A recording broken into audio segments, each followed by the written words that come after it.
Good afternoon, everybody. Welcome to the Moving Markets Podcast. It is Wednesday, January the 7th, 2026. Make sure I'm saying that right.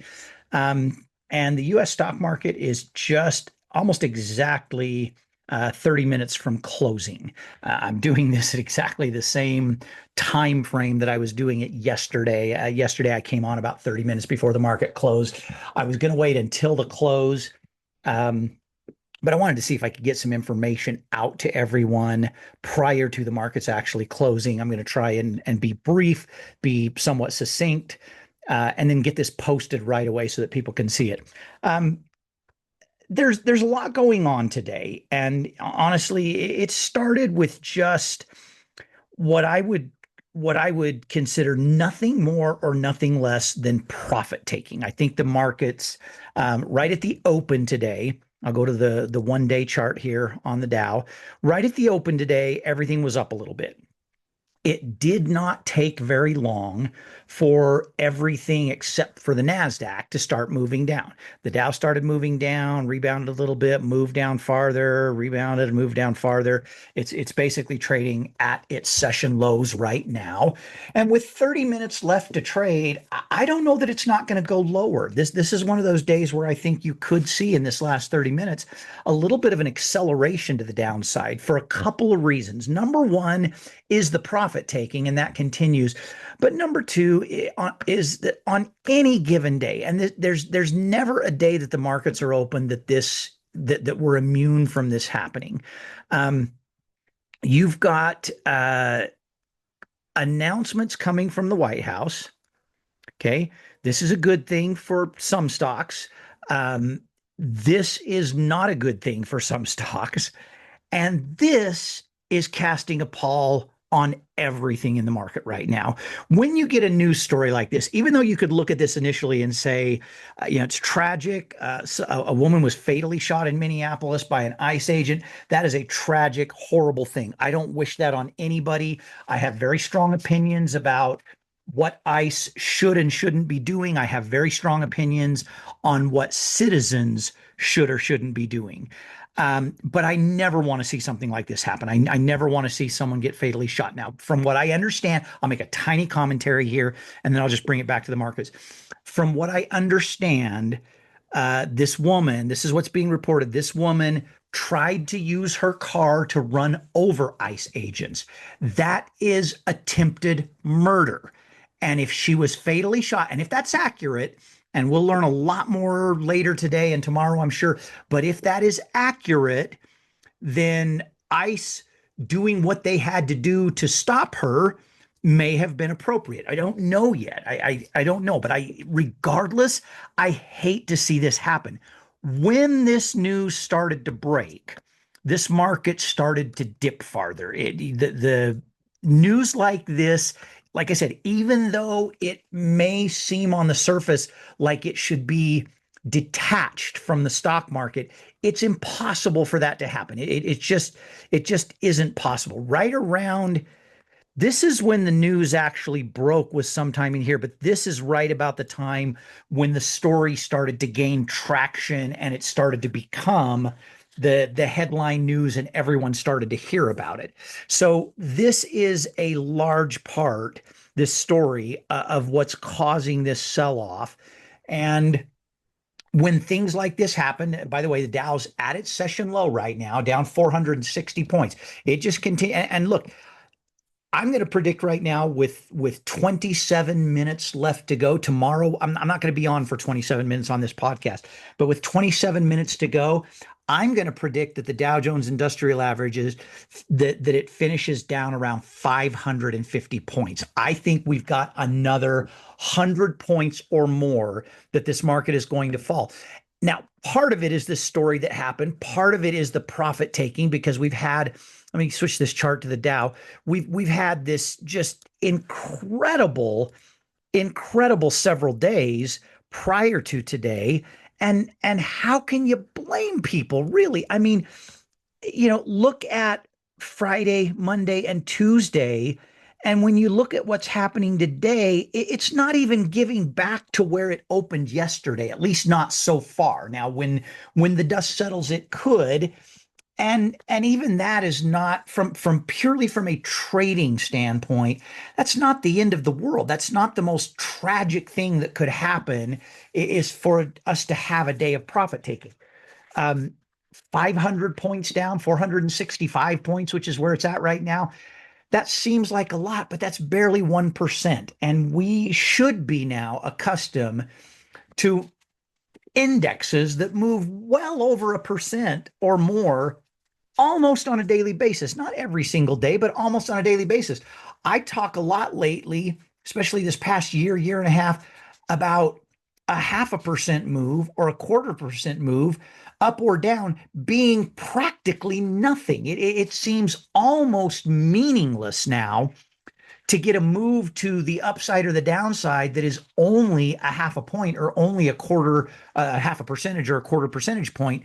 A 1 percentage point move up or down kind of is not that big a deal. I don't want it moving a full percent every single day, unless it was always in the direction that I would prefer it go.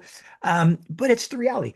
Right now, I've been talking for 6 minutes. Dow is now down 490 points. So again, I don't think it's even a bold prediction of mine to say it's going to finish down 550. A lot of this downward movement, and this is why I didn't want to wait until the close of the market. A lot of this downward movement on the Dow is right here on Caterpillar, which is currently down 4.2%. That is a massive 1 day move. 4.2% down 26 points, $3.20 under the 600 mark, which is where we really want Caterpillar to be by this time next week. But I got to tell you, I'm not pushing any panic buttons. There's the 600 mark. I don't like that Caterpillar is down. Trust me, I do not like that it's down this far. What I hate even more than Caterpillar being down is how far it has moved within a single day. And I pray it is not a repeat of what happened back here when they had this big, massive day down. Exactly the same look and almost from the same spot to the same spot. And when that happened about 3 weeks ago, it was followed by 3 more days of some serious downward movement. And then it took a while to come back up. That is what I'm very much hopeful does not happen. I do not want to see Caterpillar. I do not want to see Caterpillar drop 2 or 3 more days in a row and then start a mediocre climb up compared to how fast it went down. I'm watching this close. The good news is the trade we opened up on Tuesday morning for Caterpillar yesterday morning, we didn't set the expiration for this week. We set the expiration for next week. There is plenty of time for Caterpillar to come back. And I'm going to be really interested in watching tomorrow morning and see if it begins a comeback tomorrow morning. When Caterpillar did this a few weeks ago, it started the next day after the big sell-off, really reminiscent of what it's doing right now today. I mean, it's so reminiscent, it's kind of scary. It started the next day to the upside. It opened up, it climbed a little bit, and then it had a big fall again. Next day after that, it opened up, climbed a little bit, and then had a fall again. Then there was the second out of 4 days that was a massive sell-off. We cannot afford a repeat of that. I am just absolutely praying right now that that does not happen. I Things do sometimes repeat, not always. We could just as easily in 22 minutes of trading, we could just as easily come back up above 100 or 600, excuse me, and then tomorrow we could be moving back in the direction of 620. I hope that's what's happening. No way to know right now. This is not happening on light volume. I think that might be my biggest concern right now with what I see going on with Caterpillar today is it is not light volume. If you look down here, the 10-day average volume for Caterpillar is 1.9 million shares. The volume today, is it going to show it on here? It might not show it on here. The volume today, I believe, let's jump back over here. This is not going to give us a read right now. Well, there it is. The volume, it's saying 172. I don't think that's accurate. I think we're going to have to wait, and tomorrow morning we'll see exactly what the volume was. But I guarantee I was looking earlier on I was looking at my app, and on my app it showed where the volume was for the day. Now I'm on the desktop computer. Um, but it was already an hour ago, hour and a half ago. I was away from the computer and I was watching on my app. Oh, there's the volume. There it is. Okay, sorry. I knew it was here somewhere. Already 2.4 million. So there's already an exceeding of the 10-day average volume. So it's not a light volume day. Now, has it gone to 1.5 times normal value or normal volume for a day? No. And a lot of people look at 1.5 times normal volume as some type of sign or signal that you're in real trouble and it's a real major trend change. I don't think in the next 20 minutes it's going to reach a 1.5 times normal daily volume. It could. I'm not suggesting for 1 second it could. It couldn't do that. Um, but we'll have to see. Right now, as I'm speaking, it's trading. This says 2610. There's a little bit of a delay on this. I'm showing on a more streaming quote that it's, or I'm sorry, it's at 597. That's pretty close. I show 596.79. I'll be ecstatic if Caterpillar finishes in the next 20 minutes at or above $600 a share. But don't press any panic buttons today. I don't, like I said, I don't like that it's doing this. Not don't think for 1 second that I'm sitting here all calm and collected and thinking, this is not a big deal at all. It's just one day. I'm not thinking that. It's driving me nuts, but I'm not pressing the panic button. I'm not worried right now today. I will be more worried if tomorrow gives us a repeat of what happened 3 weeks ago. If we get a move like this tomorrow, then I will be very, very concerned. Doesn't mean we cannot still adjust our trade. It doesn't mean the trade is gone. Doesn't mean it's unsalvageable. It just means I will be much more concerned if tomorrow we start getting more of the same thing.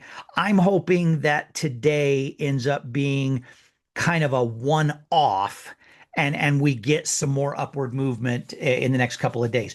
There's not other than profit taking, there is not a real major reason for Caterpillar to be down today. The CEO of Caterpillar spoke today. Um, he made some references to how Caterpillar is starting to use AI and how AI is sort of being implemented or how it's being implemented in some things. And anytime the term AI comes up, it has the ability to get a reaction for good or for bad. It just simply invokes a reaction. There's been some concern about AI. There's been some concern about will investments in AI pay off the way people want them to pay off or need them to pay off. And so that's just going to automatically be a little bit of the backdrop anytime AI is brought up. But I think the bigger story on Caterpillar is simply that it's some major profit taking. You had three big up days in a row, and you got to expect some people are going to take some profits. I hope that's all it is. I hope tomorrow and Thursday we see that it's nothing more than this profit taking and things end up being okay. So those are the things I wanted to comment on. Now, a couple other things I want to mention before I'm done here. Triple play looking really good. We got out of AMD. I know a lot of you actually got out of Palo Alto Networks for 10% or a little bit better.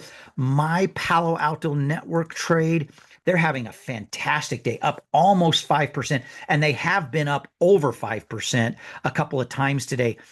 I don't know why I have not been able to get a fill on it. I'm so close. I'm literally right now, the mid price is a penny away from where I'm trying to get out of the trade. I'm trying to get out at 225 and take a 10% profit on just a 2-day trade. A number of you shared with us on Discord that you did in fact already get out at 225 or awfully close to it, maybe even a little bit better than that. I'm kind of crossing my fingers. I'm hoping, but I have still not been filled.